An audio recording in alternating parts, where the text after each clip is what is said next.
শিশু ছিলে তখন তোমাদের পিতামাতা ও ধর্মপিতামাতা তোমাদের হয়ে কথা দিয়েছিলেন যে তোমরা শয়তানকে অগ্রাহ্য করে যিশুর কথাই মেনে চলবে।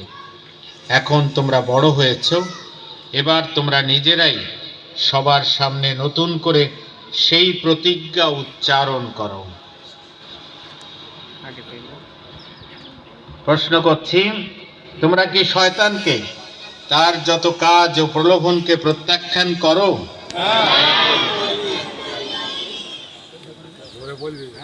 এবার তোমরা সবার সামনে ঈশ্বরের প্রতি তোমাদের ভক্তি ও বিশ্বাস প্রকাশ করো।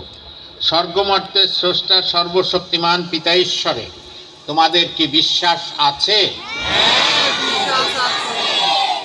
তার একমাত্র পুত্র কুমারী মারিয়ার গর্ভে যিনি জন্মগ্রহণ করে যন্ত্রণা ভোগ ও মৃত্যু বরণ করেছিলেন, মৃতদের মধ্য থেকে যিনি পুনরুত্থান করে পিতার দক্ষিণ পার্শ্বে উপবিষ্ট আছেন, আমাদের সেই প্রভু যীশু খ্রিস্টে তোমাদের কি বিশ্বাস আছে? যিনি 50 সপ্তমী পর্বের দিনে প্রেরিতদূতদের উপর নেমে এসেছিলেন এবং আজ আমাদের এই হস্তার্পণ সংস্কার সম্পাদনে তোমাদের অন্তরে নতুন শক্তিতে যিনি নেমে আসবেন, সেই জীবনদাতা পবিত্র আত্মায় তোমাদের কি বিশ্বাস আছে?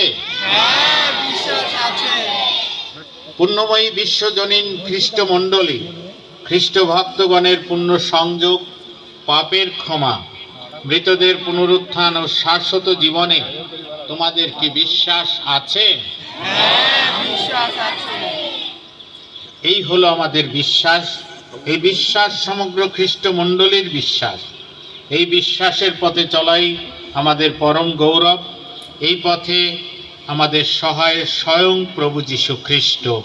আমরা সবাই বলবো, এই বিশ্বাসের পথেই আমরা চলতে চাই।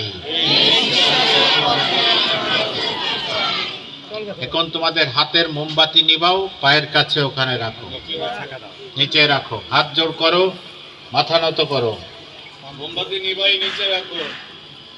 প্রিয়জনেরা, আমাদের এই ভাই বোনেরা যেদিন ঈশ্বরের কৃপায় দীক্ষা স্নাত হয়েছে, সেদিন এরা নবজন্ম লাভ করেছে। এদের অন্তরে অঙ্কুরিত হয়েছে শাশ্বত জীবন।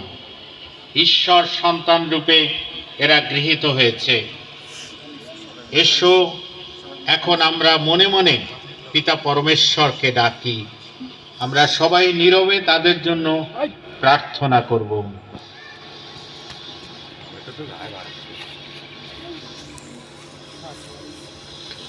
তিনি যাতে এদের অন্তরে পবিত্র আত্মাকে প্রেরণ করেন, সেই পবিত্র আত্মা যেন তার অফুরান দানে এদের বলিয়ান করে তোলেন। তার অভ্যঞ্জনের স্পর্শে তিনি যেন খ্রিস্টের সঙ্গে এদের সাদৃশ্য পূর্ণতর করে তোলেন। এখন আপনারা বসেন, আর আমি এখন